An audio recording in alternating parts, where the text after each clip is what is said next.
നല്ലൊരു അനുഭവമായിരുന്നു. പിന്നെ റെക്കോർഡ് ചെയ്ത ക്ലാസ്സുകളൊക്കെ നമ്മൾ പല ആവർത്തി കേൾക്കുമ്പോൾ നമുക്ക് ഏകദേശം ഒരു യൂണിറ്റിനെ പറ്റി ഒരു ഔട്ട്ലൈൻ കിട്ടും. അപ്പോൾ അത് വെച്ചിട്ട് നമുക്ക് നമ്മുടെ മെമ്മറിയിൽ നിന്ന് കുറേ എഴുതാൻ സാധിക്കും. പിന്നെ എനിക്ക് പറ്റിയത്, ഞാൻ ലാസ്റ്റാണ് ജോയിൻ ചെയ്തത്. ഡിസംബർ 2-ാം തീയതി എക്സാം എന്ന് പറയുന്നത് ഞാൻ നവംബർ 13-നാണ് ജോയിൻ ചെയ്തത്, ലാംഗ്വേജ് കണ്ടെത്തിയത്. എന്നൊരിക്കലും കിട്ടിയ സമയം നന്നായിട്ട് നമ്മൾ എൻജോയ് ചെയ്തിരുന്നു. പിന്നെ ഈ 14 യൂണിറ്റ് ഒരു പിന്നെ ടെക്സ്റ്റ് ബുക്കിലുണ്ടെങ്കിൽ അതിൽ നമുക്കൊരു 2 സബ്ജക്റ്റ് കാൽക്കുലേറ്റ് ചെയ്താലും ഒരു 28 എസ്സേ നമുക്ക് അത് ജസ്റ്റ് ഒന്ന് ഒരു ഔട്ട്ലൈൻ പഠിച്ചു വയ്ക്കാൻ എന്നല്ലാതെ അതിനൊന്നും ആ പോയിന്റ് ഒന്നും കൃത്യമായിട്ട് നമുക്ക് എഴുതാൻ പറ്റുന്നില്ല. അപ്പോൾ 8 ഇതുണ്ടെങ്കിൽ ഒരു 16 8 പറയുമ്പോൾ നല്ലൊരു പിന്നെ എന്താ പറയുക, ഒരു ഒത്തിരി അധികം കാര്യങ്ങൾ നമ്മുടെ മെമ്മറിയിൽ നമ്മൾ വെക്കേണ്ടി വരും. അതൊന്നും പിന്നെ റിട്ടൈൻ ചെയ്യാൻ പറ്റൂല നമ്മുടെ എക്സാം സമയത്ത്. എന്ന് വരിയിലും ഈ ക്ലാസ്സുകൾ ശരിക്കും കേൾക്കുമ്പോൾ നമ്മുടെ മെമ്മറിയിൽ നിന്ന് നമുക്ക് എടുത്ത് എഴുതാൻ സാധിക്കും കുറേ കാര്യങ്ങളൊക്കെ. എന്തായാലും ഈ ലേണിംഗ് ആപ്പ് വളരെ ഉപകാരപ്പെട്ടതാണ്. അത് വളരെയധികം സഹായിച്ചിട്ടുണ്ട്. പിന്നെ ഈ റിപ്പീറ്റ് ചെയ്തിട്ടുള്ള പിന്നെ നമുക്ക് ഈ റെക്കോർഡ് ക്ലാസ്സുകൾ കേൾക്കുമ്പോൾ നമ്മൾ എന്തായാലും നമ്മുടെ മനസ്സിലെ കുറേ പോയിന്റുകളൊക്കെ പതിയും. അത് നമുക്ക് പിന്നെ എക്സാം സമയത്ത് വളരെയധികം ഉപകാരപ്പെട്ടിട്ടുണ്ട്.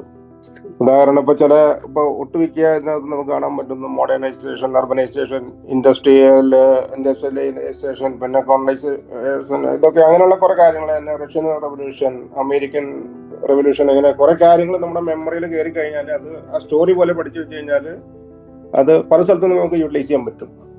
പിന്നെ പോസ്റ്റ് അഡ്മിനിസ്ട്രേഷൻ ഓഫ് ബ്രിട്ടീഷ്, പിന്നെ പ്രീവിയസ്, ഇതൊക്കെ നമുക്കൊരു സ്റ്റോറി പോലെ നമ്മുടെ മനസ്സിൽ പറഞ്ഞു കഴിഞ്ഞാൽ നമുക്ക് എല്ലായിടത്തും ഇത് ഉപയോഗിക്കാൻ പറ്റുമെന്നാണ് എനിക്ക് തോന്നുന്നത്. അതുപോലെ സോഷ്യോളജിയെ പറ്റി ഡീപ്പായിട്ട് നമ്മൾ പഠിച്ചു കഴിഞ്ഞാൽ സോഷ്യോളജി, പിന്നെ അതർ ഇതുണ്ടല്ലോ, എന്താ പറയാ, എക്കണോമിക്സ്, പിന്നെ സൈക്കോളജി, അങ്ങനെയുള്ളതൊക്കെ ആയിട്ടുള്ള നമുക്ക് കണക്ട് ചെയ്ത് നമുക്ക് എഴുതാനായിട്ട് ഒരു പ്രാവശ്യം നമുക്ക് മനസ്സിലാക്കി വെച്ച് കഴിഞ്ഞാൽ കൂടുതൽ അത് ഉപകാരപ്പെടും എന്നാണ് എനിക്ക് തോന്നുന്നത്. അപ്പോൾ ഒരു സ്റ്റോറി പോലെ പഠിച്ചു വെക്കാൻ സാധിക്കുമെന്ന് തോന്നുന്നു ഇങ്ങനെയുള്ള കാര്യങ്ങളൊക്കെ. പിന്നെ റിപ്പീറ്റ് ചെയ്തിട്ടുള്ള ഈ ഡിസ്കഷൻ നമ്മളെ ഒരുപാട് സഹായിച്ചിട്ടുണ്ട്.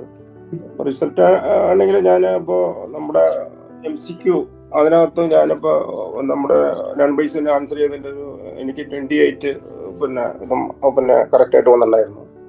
അപ്പോൾ അത് തന്നെ ഒരു കോൺഫിഡൻസ്. ഇതൊക്കെ എല്ലാം നമ്മുടെ റിപ്പീറ്റ് ചെയ്തിട്ടുള്ള അവരുടെ ക്വസ്റ്റ്യൻ ആൻസറിങ്ങും പരിപാടിയൊക്കെയാണ് ഞാൻ കൂടുതൽ ശ്രദ്ധിച്ചത്. അല്ലാണ്ട് ഇപ്പോൾ അത്രയും ബുക്കുകൾ നമുക്ക് റെഫർ ചെയ്തിട്ടൊന്നും ഒരു കാര്യമൊന്നും നമുക്ക് മെമ്മറിയിൽ വയ്ക്കാൻ പറ്റില്ല. എന്തായാലും ലൈവ് ക്ലാസ്സുകൾക്കും എല്ലാം വളരെയധികം നമുക്ക് ഉപകാരപ്പെട്ടിരുന്നു.